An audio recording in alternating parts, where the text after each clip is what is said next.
اے سلمان، کیا تم مجھ سے نہیں پوچھو گے کہ میں نے یوں کیوں کیا؟ میرے پوچھنے پر فرمایا، یقیناً جب مسلمان اچھی طرح وضو کر کے 5 نمازیں ادا کرے تو اس کے گناہ ایسے جھڑتے ہیں۔ بسم اللہ الرحمن الرحیم۔ آج کی حدیث مبارک 5 نمازوں کی فضیلت۔ مسند احمد حدیث نمبر 23707۔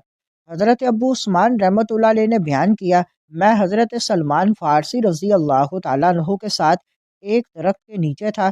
انہوں نے ایک سوکھی ٹہنی پکڑ کے ہلائی یہاں تک کہ اس کے پتے جھڑنے لگے۔ وجہ پوچھنے پر فرمایا، سیدنا رسول اللہ صلی اللہ علیہ وآلہ وسلم نے میری موجودگی میں بھی اسی طرح کیا تھا۔ ہم ایک درخت کے نیچے تھے، آپ صلی اللہ علیہ وآلہ وسلم نے اس کی ایک خشک شاخ لے کر اسے ہلایا یہاں تک کہ اس کے پتے جھڑ گئے۔ پھر فرمایا، اے سلمان، کیا تم مجھ سے نہیں پوچھو گے کہ میں نے یوں کیوں کیا؟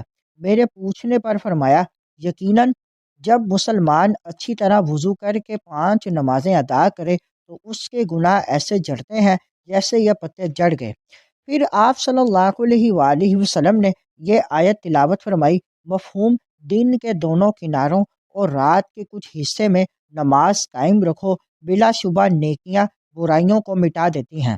اس حدیث مبارک میں اخلاص کے ساتھ پڑھی جانے والی نماز کی فضیلت بیان ہوئی کہ اس کی برکت سے صغیرہ گناہ اس طرح جھڑتے ہیں جیسے سردی کے موسم میں درختوں کے پتے جھڑتے ہیں۔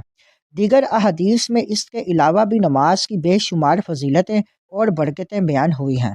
نماز صرف ایک عمل نہیں بلکہ روح کی پاکیزگی کا ذریعہ ہے۔ اچھی طرح وضو کرنا نماز کی قبولیت اور اثر کا سبب بنتا ہے۔ 5 وقت کی نمازیں دن بھر میں ہونے والی کوتاہیوں کا کفارہ بن جاتی ہیں۔ اگر ہم چاہتے ہیں کہ ہمارے گناہ بوجھ نہ بنے تو نماز کو بوجھ نہیں بلکہ رحمت سمجھ کر ادا کریں۔ وقت پر توجہ کے ساتھ اور اخلاص سے پڑھی گئی نماز انسان کو گناہوں سے پاک اور اللہ کے قریب کر دیتی ہے۔